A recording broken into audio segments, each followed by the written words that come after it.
On mobile global, जैसा कि नाम है, मोबाइल गेमिंग और एंटरटेनमेंट में लीडर है ये कंपनी। बेंगलुरु में मुख्यालय है। 50 से ज़्यादा देशों में कंपनी का कामकाज है। Customer first mobile gaming products बनाने का कंपनी का खास तौर से फोकस है। वीडियोटॉन, कॉन्टेस्ट जैसे कई डिजिटल प्रोडक्ट्स भी तैयार करती है कंपनी। और दुनिया भर में करीबन करीबन 7.5 करोड़ मंथली यूजर्स हैं इस कंपनी के। आइए पहले मैं आपको नतीजे बता दूं, उसके बाद कंपनी के टॉप मैनेजमेंट से हम करेंगे मुलाकात। नतीजे आए थे कल और मुनाफे से घाटे में आती हुई दिखी कंपनी। आय 2% घटी है, 128 करोड़ पहुंचा है आंकड़ा, 131 करोड़ से घटकर। कामकाजी मुनाफे में 15% की कमी रही, 2.25 करोड़ के आसपास। मार्जिन 2% से घटकर 0.25% रहे। और 4 करोड़ का जो नुकसान प्रॉफिट दर्ज किया था पिछले साल इसी तिमाही में कंपनी ने, इस साल 2 करोड़ का नुकसान है। उसमें एक्सेप्शनल लॉस 5 करोड़ का है, ये भी ध्यान में आप रखें तो कह सकते हैं 3 करोड़ का, अगर उसको एडजस्ट करके देखें तो 3 करोड़ का मुनाफा भी है। आइए हमारे साथ कार्यक्रम में शामिल हो रहे हैं कंपनी के मैनेजिंग डायरेक्टर और ग्लोबल सीईओ संजय बावेजा साहब। और संजय बावेजा साहब चार्टर्ड अकाउंटेंट है, कॉस्ट एंड आईसीडब्ल्यू भी है। दुनिया भर में कंपनी के लिए एक्विजिशंस और मर्जर्स की जिम्मेदारी सर की है। 2015 से कंपनी में आप इंडिपेंडेंट डायरेक्टर के तौर पर शामिल रहे हैं। फ्लिपकार्ट, टाटा कम्युनिकेशन जैसे दिग्गज कंपनियों के साथ काम करने का बावेजा साहब का लंबा गहरा अनुभव है। सर बहुत बहुत स्वागत है आपका। पहले तो ये समझाएं सर, क्योंकि on the face of it नुकसान दिख रहा है, 2 करोड़ का घाटा किया है कंपनी ने। ये जो एडजस्टमेंट है एक्सेप्शनल लॉस का, वो क्या है? और उसके बाद बताएं सर कि कंपनी की परफॉर्मेंस किस तरह की रही है। शुक्रिया मुझे बुलाने के लिए। जी हाँ, इस बारी हमारा घाटा रहा है। परफॉर्मेंस जैसी हम चाहते थे वैसी नहीं रही। उसमें सबसे पहले तो जैसे आपने भी बोला अभी कि रिस्ट्रक्चरिंग हमने करी। एक्चुअली हमने देखा कि हमारा प्रॉफिटेबिलिटी काफ़ी लो है, तो इसलिए हमने पूरी रिस्ट्रक्चरिंग करी। हमें दुखद है, पर उससे कंपनी को देखते हुए हमने तकरीबन 15% वर्कफोर्स को कम किया। तो उसमें जो उनको जाने के लिए जो वन टाइम एक्सपेंस है वो हमने 5.5 करोड़ के करीब इस क्वार्टर में, पिछले क्वार्टर में हमने दिया। उससे हमें ओवरऑल आगे चलने में कंपनी की जो मैन पावर कॉस्ट है उसमें तकरीबन 16-17 करोड़ का बेटर हो जाएगी हमारी मैन पावर कॉस्ट। और उससे उस कारण, क्योंकि ये सब Q4 में हो रहा था, एक माहौल कंपनी में थोड़ा सा इतना अच्छा नहीं रहा, और उसकी वजह से थोड़ा परफॉर्मेंस में थोड़ा सा प्रॉब्लम आया। पर उसके चलते अब उसका उलट ये हो रहा है कि अब बहुत अच्छा परफॉर्मेंस, क्योंकि अब वो सब हमारे पीछे है। तो जो हमारा नंबर ऑफ कस्टमर्स है, जैसे ऑनमो जो हमारा नया प्रोडक्ट है, उसमें हमने Q3 में भी 4 कस्टमर थे लाइव, Q4 के एंड तक भी 4 ही कस्टमर है, पर अभी मई में है और ऑलरेडी हमारे 10 कस्टमर लाइव हो गए हैं उसमें। सिमिलरली चैलेंजेस अरीना में भी हमारे 42 कस्टमर थे और अब वो 48 कस्टमर हो गए हैं मई में। सो अभी एकदम क्योंकि माहौल बहुत अच्छा बना है, तो ग्रोथ एकदम दिखती आ रही है। प्लस जो सबसे बड़ी बात होगी, जो हमारा लेगेसी प्रोडक्ट था जिसमें कि हम पहले 10% और 9% के करीब प्रॉफिटेबिलिटी दिखाते थे, EBITDA दिखाते थे, वो बहुत तेजी से उसमें बढ़ाव होगा और इस साल में वो तकरीबन 18-19% की तरफ निकल जाएगा। सो वो एक बहुत अच्छा रहेगा। प्लस जो मुझे ये लग रहा है कि जो हमारा ग्रोथ, जो हम बात करते आ रहे थे, हमने जरूर पिछले भी जब मैं यहाँ पे आया था तो कहा था कि ग्रोथ होगी। ग्रोथ चैलेंजेस अरीना और ओनमो में अब अच्छी ग्रोथ दिख रही है। और मैं ये बड़े आराम के साथ कह सकता हूँ कि हमारा ओवरऑल ग्रोथ जो है, गेमिंग के जो 2 प्रोडक्ट्स हैं, चैलेंजेस अरीना और ऑनमो, उसमें हम कम से कम 2.5x ग्रोथ दिखाएंगे। तो पिछले साल हमने उसमें तकरीबन 60-65 करोड़ का रेवेन्यू किया है, पर जी। उसके बदले हम उसके कम से कम 150 करोड़ के करीब उसका रेवेन्यू होगा। सो क्लियरली ये साल शायद जिसको कहना चाहिए कि ये सुबह से पहले जो अंधेरा सबसे घना था वो था शायद। हम्म। और अब हम देखेंगे कि हमारा जी। प्रॉफिटेबिलिटी बहुत इंप्रूव होगा जी। और ग्रोथ भी अच्छी देखेंगे। तो अजय साहब, फिर मैं आपके स्टेटमेंट से क्या ये समझूं कि आ, ये वन ऑफ द वर्स्ट तिमाही हो गई और ख़त्म हो गई, अब नए फाइनेंशियल ईयर में यहाँ से कंपनी की परफॉर्मेंस बेहतर होती हुई दिखेगी? क्योंकि पिछले साल talk of the town on mobile के बारे में ये था कि आप वो नए गेमिंग बिजनेस में जो उतर रहे हैं वहाँ से बहुत बड़ा रेवेन्यू पोटेंशियल बन सकता है, कंपनी पूरी तरह से टर्न अराउंड हो सकती है, उसमें संभावनाएं काफ़ी ज़्यादा है। अभी तक वो नतीजों में फाइनेंशियल में दिखना बाकी है। क्या ये साल वो दिखा पाएगा? जी बिल्कुल, ये साल बिल्कुल दिखा पाएगा। पिछले अगर आप हमारे 4-5 साल के रिजल्ट्स देखें तो हमारा रेवेन्यू तकरीबन 550 के करीब करोड़ में रहा है। इस बारी हम पक्की उम्मीद से है कि 600 करोड़ को क्रॉस करेंगे और ज्यादा भी जाएंगे, पर ये पक्का इतना तो क्रॉस करेंगे।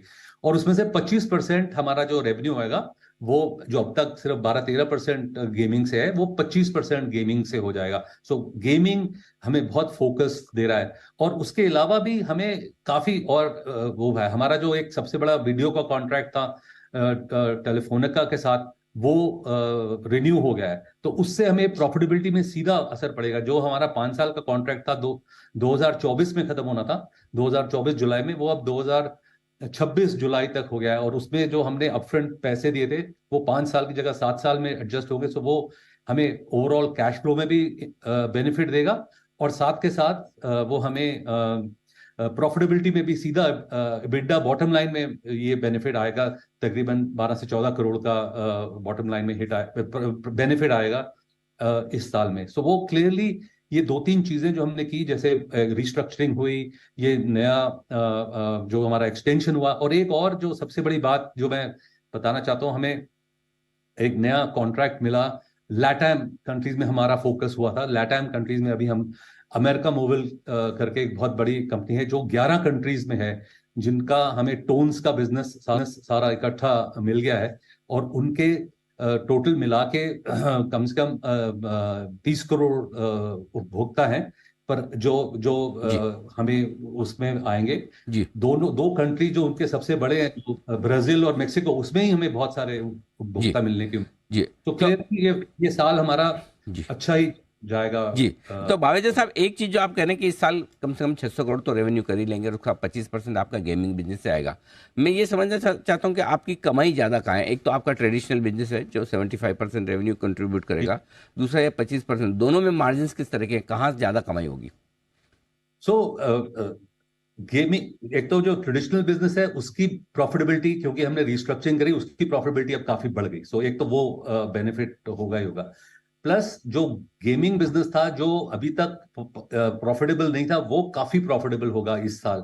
तो सीए तो जैसे बहुत हमने पहले से भी कहा है, वो जाएगा towards the end of the साल के एंड में, वो तकरीबन 20% से ऊपर उसकी प्रॉफिटेबिलिटी हो जाएगी। अभी कम से वो ज्यादा एकदम उसका ग्रोथ बढ़ता जा रहा है। जो मार्केटिंग का जैसे हमारा एक्सपेंस है, हम्म जो सबसे बड़ा कॉस्ट है उसमें, हम्म। वो हम लगातार पिछले साल वो 63% था, इस साल हम उसको 57 पे ले आए हैं। और अब जो ये साल है उसमें हम उसको और 50 और उसके भी नीचे ले जाएंगे। तो जी। वो क्लियरली जितना भी ये परसेंटेज बचता है, वो सीधा बॉटम लाइन में जाएगा। सो हमारी प्रॉफिटेबिलिटी काफी तेजी से बढ़ेगी ये आने वाले क्वार्टर्स में, आप देखेंगे। ओके। अच्छा सर, चूंकि अब आपकी कंपनी को ज़्यादातर लोग इस नए गेमिंग बिजनेस में क्या प्रोस्पेक्ट्स बन सकते हैं उस लिहाज से देख रहे हैं, 150 करोड़ का रेवेन्यू वित्त वर्ष 2024 में, 5 साल में क्या पोटेंशियल बन सकता है? कितना रेवेन्यू कर सकते हैं आप इस बिजनेस से? 5 साल में हम दोनों बिजनेस चैलेंजर अरीना और इसको मिला के तो हम काफी आगे निकल जाएंगे। 100, 150, 200 मिलियन डॉलर्स तक कर सकते हैं, क्योंकि हमारा ये बिजनेस ग्लोबल है। और इसलिए इसकी पोटेंशियल बहुत ज्यादा है। गेमिंग बिलियंस ऑफ डॉलर्स का बिजनेस है ग्लोबली, और क्योंकि हम इंडिया में रिस्ट्रिक्टेड नहीं है, हम ऑलरेडी जैसे आपने बताया 50 कंट्री में ऑलरेडी हैं। गेमिंग बिजनेस सीए की वजह से हमें नए नए कंट्रीज मिल रहे हैं। जैसे अमेरिका मोबाइल, पहले हमने सीए से बात शुरू की, वो टोन्स बिजनेस उन्होंने पहले ले लिया। अभी वो उनसे बात चल रही है, गेमिंग के लिए भी वो सीए की भी बात चल रही है, ऑनो की भी बात चल जी। रही है। तो हमारा बावेजा साहब, कैंवस एक मिनट बहुत माफ़ बड़ा कीजिएगा, है। मैं जस्ट कैलकुलेट कर रहा था, रोक रहा हूँ, माफ़ कीजिएगा। जो आप $200 मिलियन का रेवेन्यू बोल रहे हैं 5 साल में हो सकता है, वो सिर्फ गेमिंग बिजनेस का या ओवरऑल? ये सिर्फ 600 करोड़ सिर्फ से आप 1800 करोड़ पहुंच रहे हैं, या फिर? सिर्फ जी जी सर। सिर्फ सिर्फ गेमिंग गेमिंग बिजनेस बहुत बड़ा है। गेमिंग यानी कि बिजनेस, 160 करोड़ से 1600 करोड़ 10 गुना हो सकता है 5 साल में? जी बिल्कुल ओके, बिल्कुल। वंडरफुल। ओके जी, अब आप बात पूरी करें सर, आप कुछ कह रहे थे जी। हाँ, नहीं, मैं कह रहा हूँ कि हमें नए नए लोगोज, नए नए लेबल्स मिल रहे हैं, जिसकी वजह से नए कस्टमर्स हमारे साथ जुड़ रहे हैं। जो ट्रेडिशनल बिजनेस में भी, जैसे ये अमेरिका मोबाइल के 11 कंट्रीज जुड़ गए, और भी नए नए कंट्रीज में हम साउथ ईस्ट एशिया में भी जा रहे हैं। हम मिडिल ईस्ट अफ्रीका में भी हमें तकरीबन बहुत हमारा फोकस है और बहुत वहाँ पे वो बिल्कुल नेसेंट मार्केट है और वहाँ बहुत अपॉर्चुनिटी हमें दिख रही है। सो हमारा कैनवस बहुत बड़ा होता जा रहा है। और जो हमने गेमाइज नया लॉन्च किया है, जो अभी स्टार्ट हो रहा है, जो हमने अभी पीछे ही अनाउंस किया था 1-2 हफ्ते पहले, वो एक नई शुरुआत है हमारे लिए। अब तक हम मैनेज सर्विसेज बिजनेस करते थे, अब ये पहली बार हम सॉफ्ट सॉल्यूशंस बिजनेस में आ गए हैं एज अ सर्विस। तो वो क्लियरली हम अपने जो हमारा जो दायरा है टेलीकॉम, हम उससे बाहर निकल के नॉर्मल एंटरप्राइज से आगे बात कर रहे हैं। उसमें भी हमें काफी अच्छा रुझान मिल रहा है, काफी अच्छे लोग हमसे बात कर रहे हैं। अभी हमारा ऑलरेडी अभी हमने लॉन्च भी किया और बंगला लिंक करके हमें एक एंकर कस्टमर भी मिल गया।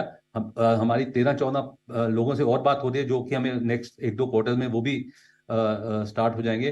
तो ये एक नया सोर्स है रेवेन्यू का, जो हमने नया प्रोडक्ट ये लॉन्च किया है, जो टेलीकॉम से बाहर को निकल गया है। अब हम टेलीकॉम के अलावा भी लोगों से बात कर रहे हैं, जिसका भी ऑनलाइन प्रेजेंस है। जो सबसे बड़ी सिरदर्दी कह लीजिए या जो परेशानी कह लीजिए, जो कस्टमर ऑनलाइन होती है, एक एक्विजिशन की होती है कि कॉस्ट ऑफ एक्विजिशन बहुत ज्यादा है, दूसरी रिटेंशन की होती है। हम इन दोनों का सॉल्व कर रहे हैं जी बाय जो हमारा ये प्रोडक्ट है, वो दोनों को सॉल्व करेगा। गेमिफिकेशन करेंगे, उनके जी नए नए टेम्पलेट्स हैं हमारे पास, नए नए जी तरीके हैं जिससे जी हम उनके खुद सोल्यूशन दे जी देंगे। तो सर। इसलिए एक हमारा बहुत जी बड़ी अपॉर्चुनिटी जी आ रही सर, है। आखिरी सवाल मेरा ये कि गेमिंग बिजनेसेस में टैक्सेशन को लेकर, लीगलिटीज़ को लेकर काफ़ी कुछ चीज़ें चल रही है, सरकार की तरफ से भी गाइडलाइंस आ रही कर रही है। आप पर क्या असर पड़ सकता है, क्या पड़ेगा, कि कहाँ और क्लैरिटी की ज़रूरत है? सो हमें इतना, क्योंकि हम रियल मनी गेमिंग में बिल्कुल नहीं है, हम तो उसमें हमें इसलिए वो टैक्स एट सोर्स वगैरह का इतना इशू नहीं है। हम जो भी टेलीकॉम ऑपरेटर के साथ मिलके काम करते हैं। तो और प्लस हमारा इंडिया बिजनेस काफी छोटा रह गया है। हमारा इंडिया बिजनेस 10-15% ही है, बाकी सारा बिजनेस हमारा आउटसाइड द कंट्री है। सो हमें इम्पैक्ट बहुत कम है। और क्योंकि ये जो बिजनेस है वो रियल मनी गेमिंग वालों को ज्यादा इम्पैक्ट करता है, और उसमें हम है नहीं, हम सीधा प्राइजेज और उसमें जाते हैं। तो इसलिए हमें इतना ज्यादा कोई इम्पैक्ट है नहीं। सर, बावेजा साहब, बहुत बहुत धन्यवाद सर, आपने समय दिया, नतीजों पर विस्तार से बातचीत की और आगे का आउटलुक भी बहुत ज़बरदस्त दिया है। तो आई एम श्योर आपके निवेशकों को काफ़ी कुछ डायरेक्शन इससे मिला होगा। Thank you so much sir. शुक्रिया शुक्रिया। तो बिल्कुल तगड़ा आउटलुक देते हुए गेमिंग बिजनेस को लेकर दीप, 5 साल में 10 गुना, 160 करोड़ इस साल करने का इरादा है। Too good to believe, too good to believe. है ना? बढ़िया, अगर ऐसा मतलब करते तो फिर स्टॉक कुछ और ही हो जाएगा। अलग स्टेटस आई फील नो में आई चला नो। जाएगा। और जैसा बावेजा साहब कह भी रहे, शायद ये सबसे खराब तिमाही निकली है। अब इसके बाद परफॉर्मेंस में यहाँ से सुधार देखने को मिलेगा, और ऐसा होता है बिल्कुल अगली तिमाही में हम फिर उनसे मुलाकात करेंगे, आपके सामने अपडेट रखेंगे।